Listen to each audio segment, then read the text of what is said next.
নতুন সরকারের কাছে এইটাই আমার দাবি যে আমার বেঁচে থাকার মতন আমাকে এক মুঠ জায়গা যদি দেয় আমার বাচ্চা কাচ্চা নিয়ে আমি বেঁচে থাকবো।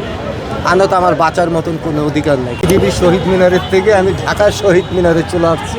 আমার দেশের বাড়ি হলো চাঙ্কারপুর, আমি থাকি এখন মিরপুর। এটা শুরুটা তো এটা আমার বাপদাদার থেকে শুরু হলো, এই পুরো বংশধরের থেকে শুরু হয়ে এখন আমি আসলাম। আমার পরে আর দ্বিতীয় আর কেউ থাকবে না, এই পর্যন্তই খেলা শেষ হবে। তারপরে দেশের সরকার যদি আমাকে হেল্প করে আমি কিছুদিন টিকার চেষ্টা করব। কেন বয়স হয়ে গেছে, তারপরও যতক্ষণ আমার শরীরে শক্তি আছে ততক্ষণ আমি বাঁচাচ্ছি। আর সেই শক্তি এখনো নাই।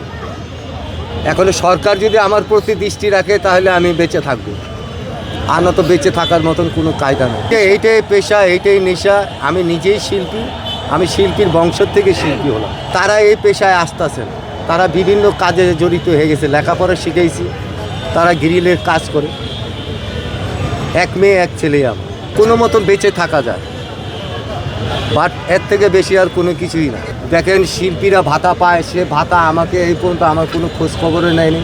বিভিন্ন চ্যানেলের ভিতরে আমার মোবাইল নাম্বার, অথচ তারা নেয় নেই, কিন্তু বিদেশ থেকে প্রবাসীরা আমাকে হেল্প করে। নতুন সরকারের কাছে এইটাই আমার দাবি যে আমার বেঁচে থাকার মতন আমাকে এক মুঠ জায়গা যদি দেয় আমার বাচ্চা কাচ্চা নিয়ে আমি বেঁচে থাকবো। আনত আমার বাঁচার মতন কোনো অধিকার নেই, কেন আমি এই দেশের লোক, আমি দেশের শিল্পী, আমি দেশের বুতুকার গান বাজাই, মানুষের মনে আনন্দ দিই। যদি আমাকে একটু না দেখে তো আমি মরেই যাব।